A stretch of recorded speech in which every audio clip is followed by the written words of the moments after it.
আপনি আমি যদি একটু লক্ষ্য করি, আজকে যে এই রমজান মাসটা পেয়েছি, এটাও আপনার একবার আল্লাহ রাব্বুল আলামিন আপনাকে আমাকে ভাগ্যে নির্ধারণ করে দিয়েছেন। এর জন্য আরেকবার বলি আলহামদুলিল্লাহ। কারণ এমনও তো মানুষ দেখা যায়, রমজান মাস আসে, হাউমাউ করে কান্না চিৎকার করে ওঠে আর বলে যে আমার ভাইটা, আমার বাবাটা, আমার মাটা গত বছর রমজানে জীবিত ছিল, আজকে এই রমজানে 1 বছর হয়ে গেল আমার মা বাবা ভাই, আমার কলিজার দোস্তটা, আমার বন্ধুটাকে হারিয়েছি। কথা ঠিক কিনা? এই যে আপনার আমার হারানোর যে বেদনা, এটা আপনাকে আমাকে সবাইকেই ভোগ করতে হবে। সুতরাং আপনি আমি রমজান পেয়েছি, এই রমজান আপনার আমার জন্য নেয়ামত সমূহের মাস, বরকতের মাস। এই রমজান আপনার আমার জন্য রহমতের মাস। এই রমজান আপনার আমার জন্য মাগফিরাতের মাস। এই রমজান আপনার আমার জন্য নাজাতের মাস। জোরে বলুন সুবহানাল্লাহ। আপনি আমি জানি এই রমজানকে 3টা ভাগ করা হয়েছে: রহমত, মাগফিরাত, নাজাত। রহমতের 10 দিন আসতে নবী করিম সাল্লাল্লাহু আলাইহি ওয়াসাল্লাম বলে দিয়েছেন, হে উম্মাহ, তোমার মাঝে যখন রহমতের 10 দিন আসবে, তুমি সদা সর্বদা মহান রবের কাছে রহমত প্রার্থনা করবে যে আল্লাহ তুমি আমাকে রহমত দিয়ে বাঁচিয়ে রাখো, আল্লাহ তুমি আমার উপর রহম করো, আল্লাহ তুমি আমার উপরে দয়া করো, আল্লাহ তুমি আমাকে রহম করে দয়া করে তুমি আমাকে এই রমজানের রোজাগুলো রাখার মতো তৌফিক দান করে দাও। এই রকম রহমত প্রার্থনা করতে বলেছেন নবী করিম সাল্লাল্লাহু আলাইহি ওয়াসাল্লাম। আপনার আমার প্রথম কাজ হলো রহমত প্রার্থনা করা। আপনি আমি যদি রহমত প্রার্থনা করতে পারি, তাহলে আল্লাহ রাব্বুল আলামিন আপনার আমার উপর রহমত করবেন। সম্মানিত হাজরিন, এরপরে যে দ্বিতীয় 10 দিন রয়েছে মাগফিরাত কামনা করা। আপনার আমার সবগুলোরই গুনাহ আছে, আপনি আমি সকলেই গুনাহগার। এই গুনার জন্য অনুতপ্ত হওয়া, মহান মালিকের কাছে রহমতের 10 দিন শেষ হয়ে যাওয়ার পরে মাগফিরাতের 10 দিন যখন আসে, মহান মালিকের কাছে অনুতপ্ত হওয়া, নিজেকে গুনাহগার বলে সাব্যস্ত করা আর বলা, ওরে মালিক, আমি তো গুনাহ করেছি, তুমি আমাকে মাফ করে দাও, তুমি আমাকে ক্ষমা করে দাও, তুমি আমার উপরে মাগফিরাত করো, আল্লাহ আমি তোমার কাছে ক্ষমা চাইতেছি, আল্লাহ তুমি আমাকে দয়া করে মায়া করে মাফ করে দাও। এইরকম বলে অনুনয় বিনয় করা, মহান রবের কাছে বলা যে আল্লাহ আমি এই গুনাহটা করেছি, আল্লাহ তুমি তো ভালো জানো আমি গুনাহ করেছি কি করি নাই, আমি এই গুনাহটা করেছি, আমার মনে পড়ে আল্লাহ আমি এই গুনাহটা করেছি, তবে আমি ভালো কাজে করেছি, এই গুনার পাশাপাশি এই ভালো কাজের উসিলায় তুমি আমাকে মাফ করে দাও। সম্মানিত হাজরিন, এই রহমত মাগফিরাত যখন আসবে, আপনার আমার জন্য বেশি বেশি করে ইস্তেগফার পাঠ করা উচিত। আস্তাগফিরুল্লাহ, আস্তাগফিরুল্লাহ, আস্তাগফিরুল্লাহ পাঠ করলে আল্লাহ রাব্বুল আলামিন আপনারা আমাকে মাফ করে দিবেন। এরপর আল্লাহ রাব্বুল আলামিন আপনার আমার জন্য নাজাতের 10 দিন রেখেছেন। আপনার আমার 30টা রমজান আপনি আমি পালন করব ইনশাআল্লাহ। আল্লাহ পাক আপনাকে আমাকে সে তৌফিক দান করুন, সকলে আল্লাহুম্মা আমিন। সম্মানিত হাজরিন, বলতেছিলাম আপনার আমার রমজানটা হলো আপনার আমার জন্য নাজাত স্বরূপ, আপনার আমার জন্য রহমতের স্বরূপ, আপনার আমার জন্য মাগফিরাতের স্বরূপ। আপনি বান্দা যদি মহান মালিকের কাছ থেকে এই রমজানে ক্ষমা চেয়ে নিতে পারেন, রমজানের বরকত, রমজানের ফজিলত ধারা আপনি যদি নিজের জীবনকে সাজাইতে পারেন, তাহলে এটাই হবে আপনার আমার জন্য সবচাইতে বড় বরকতের। কথা ঠিক কিনা? এখন আপনি যদি রমজানটাকে অপব্যবহার করেন, রমজানটাকে আপনি যদি রমজানটাকে ব্যবসায়ের মাস হিসেবে ধরেন, যে রমজান মাস আসছে আমি ব্যবসা করব 1-এর 3, 1 টাকায় 3 টাকা ব্যবসা করব, 1000 টাকায় 3000 টাকা ব্যবসা করব, এরকম যদি ভাবেন, আপনি ভাবতে পারেন ভালো এবং মন্দ দুইটাই আল্লাহ পাক দিয়ে দিয়েছেন। আপনি যদি এটাকে অসৎভাবে ভাবেন, সেটাও আপনি ভাবতে পারেন, তবে আপনার হিসাব আপনার রবের কাছে কাল কিয়ামতের ময়দানে দিতে হবে। তবে এই রমজানটাকে আপনাকে আমাকে সাজাইতে হবে ইবাদতের মাধ্যমে। রমজান আসলে আপনার আমার আল্লাহর উপরে ভয়ভীতি বাড়ে। কথা ঠিক কিনা? ভয়ভীতি বাড়ে কিনা? মহান রবের উপর ভয়ভীতি বাড়ে। ফকি ক্রাম, উলামায়ে ক্রাম মতামত দিয়েছেন এই রমজানের ভিতরে আপনার আমার আল্লাহর উপর তাকওয়া সবকিছু বেড়ে যায়, তবে আপনি আমি ধরে রাখতে পারি না। সবকিছু কি বাড়ে ঠিকই, আপনি আমি ধরে রাখতে পারি না। ধরেন এই মসজিদটা টাইলস বিশিষ্ট মসজিদ হয়েছে, এরপরে এসি দেওয়া হয়েছে, এই মসজিদের ফটক রয়েছে 1টা 2টা 3টা, যে কয়টাই থাকুক না কেন, এসি দেওয়ার শর্ত হলো এসি চলাকালীন সময়ে মসজিদের দরজা জানলা সবকিছু বন্ধ থাকবে। কথা ঠিক কিনা? এসি চলাকালীন কি মসজিদের দরজা জানলা সবকিছু বন্ধ থাকবে। এখন আপনি 2 পাশে 4 পাশে 4টা এসি লাগিয়ে আপনি দরজা জানলা সবকিছু খোলা রেখে আপনি এসির পাওয়ার বাড়াই দিলেন। পাওয়ার বাড়াই দেওয়ার পরে আপনি আমি শীতল হব কিনা? সাময়িক সময়ের জন্য কি শীতল হব, হঠাৎ করে কারেন্ট চলে গেল, এরপরে আপনার আমার কি সেই গরম লাগা শুরু হবে?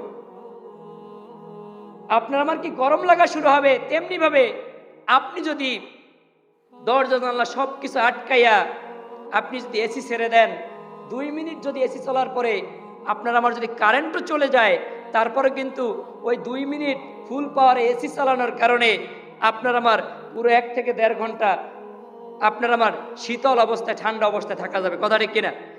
এই যে আপনার আমার এই উদাহরণ ধরে আপনাকে আমাকে বুঝতে হবে যে আল্লাহ রাব্বুল আলামিনের উপর তাকওয়া এই রমজান মাসে আপনার আমার বাড়ে। আপনার আমার যদি তাকওয়া না বাড়তো রে ভাই, তাহলে ছোট বাচ্চা আপনার সামনে খাবার তুলে দেয়, কারণ ওর জন্য তো রোজা ফরজ হয় নাই যে বাবা তুমি খাও, আপনি ফিরে দেন যে আমি খাবো না, আমি খাবো না, আমি রোজাদার। আজকে আমি মাহফিলে গিয়েছিলাম,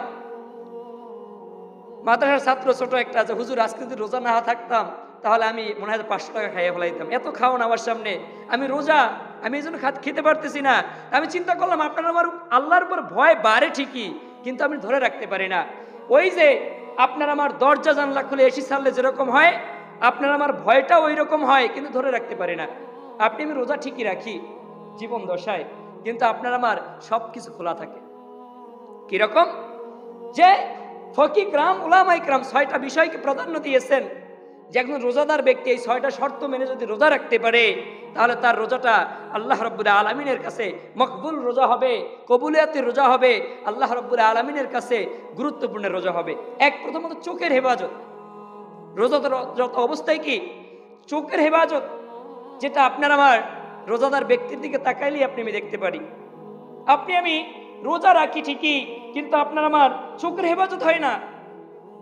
আপনি আমি চোখ ধারা মোবাইল, নাটক, সিনেমা, টিভি চ্যানেল থেকে শুরু করে বেপর্দা নারী, বাজার ঘাটের নারী, যেখানেই হোক না কেন সব কিছু আপনার আমার চোখের সামনে আসে। কথা ঠিক কিনা? এই যে আপনার আমার শর্তগুলো রয়েছে, এই প্রথম যে শর্ত চোখের হেফাজত, আপনি আমি এটা মানতে পারি না। এরপরে জবানের হেফাজত, আপনার আমার দ্বারা জবানের হেফাজত হয় না। রোজারত অবস্থায় অনেক মানুষ আছে মানুষকে দেখানোর জন্য এমনভাবে সাধু সাজে, রোজা না, তারপরও মানুষকে দেখানোর জন্য রাস্তা দিয়ে হাঁটার সময় 2-3 বার মেসওয়াক করে। কথা ঠিক কিনা? অথচ রোজা রাখে না। এই যে আপনার আমার জবান দ্বারা মিথ্যাটা বেরিয়ে আসে, যদি তাকে প্রশ্ন করেন বাবা তুমি কি রোজা রাখছো, ভাই তুমি কি রোজা রাখছো, তখন লোক লজ্জায় পইরা বলে যে এই রোজার দিনে আবার প্রশ্ন করে রোজা রাখছি কিনা। উত্তরটা কি আসে? যদি একজনকে জিজ্ঞেস করেন আচ্ছা আপনি কি রোজা, এটা কেমন কথা, আমি রোজার দিনে রোজা রাখবো না, তুমি এই প্রশ্ন করতেছো আমি কি রোজা, এটা তো করা ঠিক না। আপনাকে আরো জ্বালায় ফালায় দেয়। যাই হোক, আপনার আমার জবানের হেফাজত হচ্ছে না। আপনি আমি মানুষকে দেখানোর জন্য সবকিছু করে থাকি, বাড়ি থেকে চিন্তা করি রোজা রাখলাম না, যদি রাস্তাঘাটে হাঁটি চলাফেরা করি, লোকজন যদি প্রশ্ন করে তুমি রোজা রাখলা না তাহলে কি বলবো, এই সুবাদে অনেকে মিথ্যা কথাও বলে, যেটা তারা জবানের হেফাজত হয় না। আবার অনেকে এমন ভাবে নিজেকে উপস্থাপন করে দেখলেই মনে হয় রোজাদার। সুতরাং আমরা যারা রোজা রাখি, রোজারত অবস্থায় আপনার আমার মুখ ধারা, জবান ধারা যেন কোনো প্রকার মিথ্যা, কোনো প্রকার গীবত, কোনো প্রকার ফাহিশা কথা এই অন্তত রমজান মাসে আপনার আমার মুখ থেকে যেন বের না হয়। যদি বের হয় তাহলে আপনার আমার এই জবানের হেফাজত নষ্ট হয়ে যাবে। এরপরে আপনার আমার হাতের হেফাজত। আপনি মুখ দ্বারা কিছু বললেন না, আপনি চোখ দ্বারা কিছু করলেন না, কিন্তু হাত দ্বারা অন্যায়ভাবে একটা সিগনেচার দিলেন। হাত দ্বারা কি অন্যায়ভাবে একটা সিগনেচার দিলেন, হাত দ্বারা অন্যের একটা ক্ষতি করিয়ে ফেলাইলেন, হাত দ্বারা অন্যের একটা মালামাল নিয়ে আসলেন। এই যে আপনার আমার চোখ থেকে শুরু করে প্রতিটি অঙ্গ প্রত্যঙ্গের হেফাজত রয়েছে, আপনাকে আমাকে রমজান মাসে এইগুলোর হেফাজত করতে হবে। আল্লাহ পাক আপনাকে আমাকে এইগুলো হেফাজত করার মতো তৌফিক দান করুন, সকলে আল্লাহুম্মা আমিন। সম্মানিত হাজরিন, যে আপনি আমি রমজান মাস আসলে অনেক ইবাদত বাড়িয়ে দিই, অনেকে তারাবি নামাজ দিয়ে বিভিন্ন মতানৈক্য দেয়, অনেকে বলে 8 রাকাত, অনেকে 12 রাকাত, অনেকে 20 রাকাত। যে যেটাই আমল করুক না কেন এটার একটা ফায়দা আছে কিনা, কথা বলেন না কেন, ফায়দা আছে কিনা? এখন এক লোকে 8 রাকাত নামাজ পড়ে চলে যাবে, ওরে কি আমরা ফিরাইতে পারবো? কথা বলেন না কেন?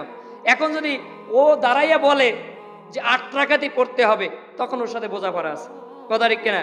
এক লোকে 12 রাকাত পড়ে চলে যাবে, আমরা কি ফিরাইতে পারবো? এখন যদি বলে 12 রাকাতই নামাজ আদায় করতে হবে, তার ওর সাথে বোঝাপড়া আছে। এক একটা বর্ণনা এক এক পদের পাওয়া যায়, এক এক ধরনের রয়েছে। সুতরাং আপনি যেটা আমল করেন ওই আমলের এক একটা ফায়দা রয়েছে।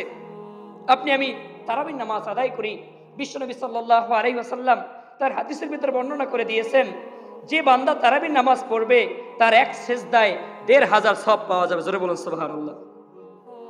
১৫০০ সওয়াব একটি সেজদায় পাওয়া যাবে। আপনারা আমার অনেকের কষ্ট হয়ে যায় তারাবির নামাজে, এমন হাত পা চোখ সবকিছু ক্লান্ত হয়ে যায়, কিন্তু আল্লাহ রাব্বুল আলামিন তার হাবিব সাল্লাল্লাহু আলাইহি ওয়াসাল্লামের মাধ্যমে এটার ফজিলত অনেক দিয়ে দিয়েছেন। সম্মানিত হাজিরিন, আপনাকে আমাকে প্রতিটা আমল করার আগে এটার ফজিলত যদি জেনে আমল করতে পারেন, তাহলে আপনার আমার ওই আমলের ভিতরে মজা পাওয়া যাবে। আপনি ভাত খাবেন, ভাতের উপকারিতা যদি না জানেন, তাহলে কিন্তু ও জায়গায় মানে কেমন কেমন জানি লাগবে। আপনি গরুর গোস্ত খাবেন, গরুর গোস্তের উপকারিতা, এরপরে যদি এটার অপকারিতা না জানেন, তাহলে আপনার আমার শরীরের ভিতর ভেজাল থাকবে। অনেক লোকের জন্য গরুর গোস্ত খাওয়া নিষেধ আছে, যে অ্যালার্জি বেড়ে যেতে পারে। এখন আপনি যদি খান তাহলে আপনার কি অনেক সমস্যা হতে পারে। তাই সুতরাং আপনার আমার প্রতিটা আমলের ক্ষেত্রে এটার ফজিলত জেনে আমল করতে পারলে আপনার আমার জন্য গুরুত্ব, এটার মর্যাদা বেড়ে যাবে। জোরে বলুন সুবহানাল্লাহ। সম্মানিত হাজিরিন, তার একটি সেজদায় ১৫০০ সওয়াব পাওয়া যায়। কয় হাজার সওয়াব? ১৫০০ সওয়াব পাওয়া যায়। এরপরে নবী করিম সাল্লাল্লাহু আলাইহি ওয়াসাল্লাম আরো বলে দিয়েছেন, ওই যে তারাবি যে লোক আদায় করবে ওর জন্য জান্নাতুল ফেরদাউস, জান্নাতের ভিতরে একটি বাড়ি তৈরি করা হবে। জোরে বলুন সুবহানাল্লাহ। সম্মানিত হাজিরিন, যে বাড়িটা তৈরি করা হবে ইয়াকুত পাথরের দ্বারা, ইয়াকুত পাথর দ্বারা কি একটি বাড়ি তৈরি করা হবে। ওই বাড়িখানাটা আপনার আমার জন্য ৬০,০০০ ফটক থাকবে। জোরে বলুন সুবহানাল্লাহ। কয় হাজার ফটক? ৬০,০০০ ফটক। অনেকে রোজা রাখে তারাবিও পড়ে না, অনেকে রোজা রাখে কি তারাবিও পড়ে না, যেটা লাগে কিতে। আরে ভাই, এটা তো বরকতের মাস। ১-এ ১০, ১০-এ ৭০ এরকম করতে করতে করতে আল্লাহ পাক আপনার আমার জন্য বাড়াবেন। আপনি আমি কেন আদায় করবো না? আপনি যেখানে আছেন ওখানে বসে আদায় করেন। আপনি তারপরও ছাইরেন না আমলগুলা। সম্মানিত হাজিরিন, তা আপনার আমার জন্য নবী করিম সাল্লাল্লাহু আলাইহি সাল্লাম বলে দিয়েছেন, একটি সেজদার কারণে ১৫০০ সওয়াব আমল নামায় দেওয়া হবে এবং জান্নাতের ভিতরে ইয়াকুত পাথর দ্বারা একটি জান্নাত তৈরি করা হবে, বাড়ি তৈরি করা হবে, যেটার দরজা থাকবে, ফটক থাকবে ৬০,০০০। জোরে বলুন সুবহানাল্লাহ। সম্মানিত হাজিরিন, এই যে ফজিলত রয়েছে, আপনি আমি কি তারাবির নামাজটা ধরবো? আপনি যেখানে থাকেন, যে কাজের ভিতরে থাকেন, যা পড়তে পারেন, তারপর আপনি আমি নামাজটা পড়েন। আপনি আমি নামাজটা পড়েন। এই নামাজে আপনার আমার জন্য কাল হাসরের ময়দানে নাজাতের উসিলা হবে। এই টাকা পয়সা ধন দৌলত কোনো কিছু উসিলা হবে না, এটার হিসাব দিতে হবে। আরো এই টাকা পয়সা ধন দৌলত, ছেলে মেয়ে, স্ত্রী সন্তান যা কিছু আছে সবার হিসাব দিতে হবে। আমি তো বলি, একটা পুরুষ মানুষ কারো উপর নির্ভর করতে পারে না। একটা মেয়ে মানুষ তার বাবার উপরে নির্ভর করে, বাবা যখন বিবাহ দেয় স্বামীর উপরে নির্ভর করে, স্বামী যখন না থাকে, আল্লাহ না করুক যদি মারা যায়, তাহলে বড় সন্তান থাকলে সন্তানের উপর নির্ভর করে। এইভাবে যদি সন্তান যদি না থাকে, কেউ যদি না থাকে, ভাইদের উপরে নির্ভর করে। একটা মেয়ে মানুষ নির্ভর করতে পারে সকলের উপর, কিন্তু একটা পুরুষ মানুষ কারোর উপরে নির্ভর করতে পারে না। আপনি আপনার জীবন দশায় যখন ২০ বছর ২২ বছর ছিলেন, তখন আপনার আমার জীবনটা খুব গৌরবে কাটতো। বাবা টাকা দেয়। কে টাকা দেয়? বাবা টাকা দেয়। যেখানে যা লাগে কম দিক, তারপরও বাবার কাছে চাইলে পাওয়া যায়। কিন্তু যখন ২১ থেকে ২৫ বছর হয়ে যায়, বিবাহের উপযুক্ত হয়ে যায়, যদি বিবাহটা আল্লাহ পাক কবুল করেই নেয়, তখন ওই সন্তানের খাটাখাটনি শুরু হয়। একদম বৃদ্ধকাল পর্যন্ত তার চিন্তা থাকে ছেলে চালাবে, স্ত্রী চালাবে, মেয়ে চালাবে, ছেলে মেয়ে বড় হলে বিবাহ দিবে, সব কিছু দায়িত্ব ওই পুরুষের উপরে পড়ে। সম্মানিত হাজিরিন, তার পাশাপাশি আপনাকে আমাকে এই দায়িত্ব পালনের ক্ষেত্রেও আপনাকে আমাকে ইসলামিক লেবাসের, ইসলামিক সিরাত সুরাতের ভূমিকা, আইন কানুনের ভূমিকা পালন করতে হবে। অনেক ছোট বাচ্চারা রোজা রাখতে চায়। আপনি মা আপনার বাবাকে মানে আপনার বাচ্চাকে ভালোবাসেন, এই ভালোবাসেন না। বাচ্চা রোজা রাখতে চায়, 7 বছরের অধিক বয়স হয়ে গেছে, 10 বছরের অধিক বয়স হয়ে গেছে, বাচ্চারা রোজা রাখতে চায়। মা বলে, বাবা তো রোজা রাখার দরকার নাই। আরে আপনি যখন নিষেধ করলেন রোজা রাখার দরকার নাই, আপনি কি এটা হিসাব দিবেন কাল কিয়ামতের ময়দানে? ওর জন্য তো রোজা ফরজ হয়ে গিয়েছে, নামাজ ফরজ হয়ে গিয়েছে। মা সন্তানকে ফজরের সময় জাগায় না, কষ্ট হয়ে যাবে, ঠান্ডা লাগবে, অথচ ওই ছেলের জন্য নামাজ ফরজ। মা বলে, বাবা তুই ঘুমিয়ে থাক, পড়ার দরকার নাই। আসলেই কি মা বাবা এটার জবাব দিবে? আপনি আমি আপনার সন্তানকে অন্ধকারের জগতে ঠেলে দিচ্ছি। আপনার সন্তানকে আপনি আমি খারাপ জগতে ঠেলে দিচ্ছি। সন্তান চায় দাড়ি রাখতে, মা বাবা বলে দাড়ি রাখলে স্মার্টনেস থাকবে না, বিবাহ করো নাই, এখন আর দাড়ি রাখার দরকার নাই। আমি বলছি রে ভাই, আপনি আমি মা বাবা হয়ে কি ওই সন্তানের হায়াত মৌতের গ্যারান্টি দিচ্ছি? সম্মানিত হাজরিন, তা আপনাকে আমাকে বুঝতে হবে, আপনার সন্তান রোজা রাখুক, 30টা রোজা আমিও জানি, আপনিও জানেন আপনার সন্তান রাখতে পারবে না, ও 2টা রাখুক, 5টা রাখুক, যে কয়টা ওর কুলায়, যতক্ষণ পর্যন্ত থাকার দরকার ততক্ষণ পর্যন্ত থাকুক, তবে তার ওর মনের ইচ্ছাটা পূরণ করুক। আপনি আমি অনেক ক্ষেত্রে এই বাধাটা দিয়ে থাকি। আল্লাহ পাক আপনাকে আমাকে এখান থেকে বোঝার মতো তৌফিক দান করুন, সকল আল্লাহুম্মা আমিন। সম্মানিত হাজরিন, বিশ্বনবী সাল্লাল্লাহু আলাইহি ওয়াসাল্লাম হাদিসের ভিতরে আরো বর্ণনা করে দিয়েছেন, যে ব্যক্তি প্রথম রমজানে রোজা রাখে, ওই রমজান থেকে শুরু করে, ধরেন আপনি 25 সালে রোজা রাখছেন, এই 26 সালের রমজান আসছে, ওই যে প্রথম রমজান আপনার জীবনের, ওই রমজান থেকে শুরু করে ওইখান থেকে আপনি বুঝতে পারছেন যে রোজা রাখা লাগে, ওই থেকে আপনি রোজা রাখছেন, রাখা পর্যন্ত এই 26 সালের রোজা পর্যন্ত 1 বছরের ভিতরে বিশ্বনবী সাল্লাল্লাহু আলাইহি ওয়াসাল্লাম বলেন, আপনি ওই রোজা রাখার কারণে গত বছর যে রোজা রাখছেন ওই থেকে শুরু করে এই রমজান পর্যন্ত যত আপনি গুনাহ করেছেন, আল্লাহ রাব্বুল আলামিন সমস্ত গুনাহ মাফ করে দেয়। জোরে বলুন সুবহানাল্লাহ। তা আপনাকে আমাকে বুঝতে হবে, এই রমজানটাকে আগলে ধরতে হবে, এটা আপনার অপার স্বরূপ। নবী করিম সাল্লাল্লাহু আলাইহি ওয়াসাল্লাম দেখ হাদিসের ভিতরে এটাও বলে দিয়েছেন, আপনি আমি যদি এই রমজানে নিজের গুনাহটাকে ক্ষমা না করাইতে পারি, এই রমজানে আপনি আমি যদি আল্লাহর কাছ থেকে নাজাত না নিতে পারি, তাহলে আপনার আমার মধ্যে হতভাগা এই দুনিয়াতে নাই। আপনার আমার কি আমল আছে? কোনো কিছুই নাই। নামাজ তো 365 দিনে 1825 ওয়াক্ত নামাজ, বছরে 365 দিন, সেখানে রমজান হলো 1 মাস।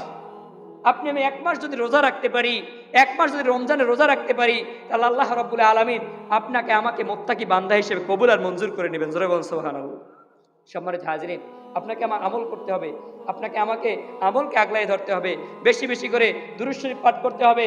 এই যে আপনার আমার মাগফিরাতের 10 দিন সামনে আসবে, রহমতের 10 দিন, রহমত কামনা করতে হবে মালিকের কাছে।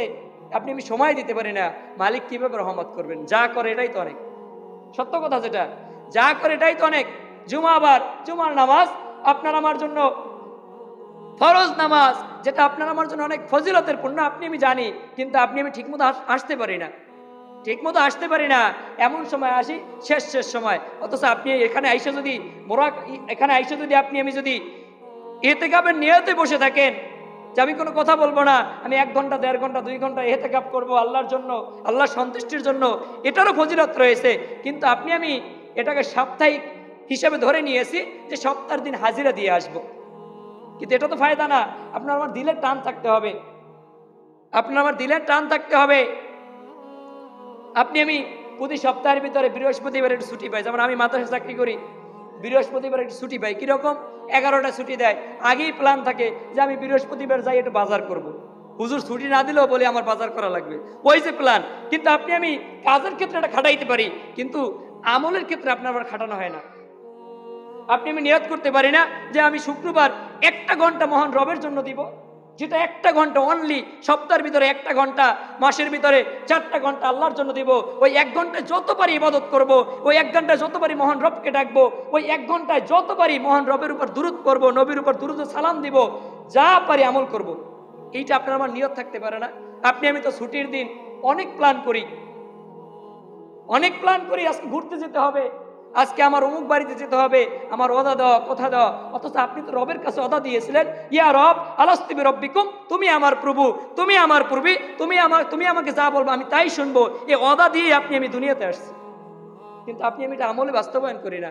আপনি যে কোনো টাইমে দিনের ভিতরে অন্তত 1টি ঘন্টা মহান রবের জন্য দিয়ে দেন, বেশির দরকার নাই, 1টি ঘন্টা মহান রবের জন্য দিয়ে দেন, তাহলে আশা করি আল্লাহ রাব্বুল আলামিন আপনাকে আমাকে ওই ঘন্টার যে কোনো এক আমলের উসিলায়, ওই ঘন্টার যে কোনো এক ইবাদতের উসিলায় আল্লাহ পাক আপনাকে আমাকে মাফ করে দিবেন। এখন যদি বলেন যে 1 ঘন্টা কিভাবে দেব, আমি যদি প্রশ্ন করি, তাহলে তো মনে হয় আপনি যদি 1 ঘন্টা নাই দিতে পারেন, তাহলে আপনার জীবনে মনে হয় কোনো গুনাহই নাই, আপনার জীবনে তো মনে হয় কোনো গুনাহই নাই। গুনাহ করেছে ঘন্টার পর ঘন্টা, বছরের পর বছর, দিনের পর দিন কান্না করেছে, ক্ষমা পেয়েছে।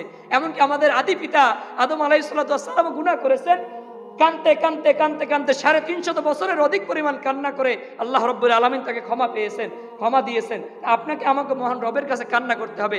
1 ঘন্টা তাহাজ্জুদের সময় থেকে শুরু করে, অনেকে তো বলে যে 1000 টাকা দান অমুক দরবারে, অনেকে তো বলে 1000 টাকা, 1000 টাকা। আমি বলবো 1 ঘন্টা মহান রবের জন্য বরাদ্দ করে দেন, আল্লাহ রাব্বুল আলামিন আপনাকে আমাকে এর উসিলায় মাফ করে দিবেন।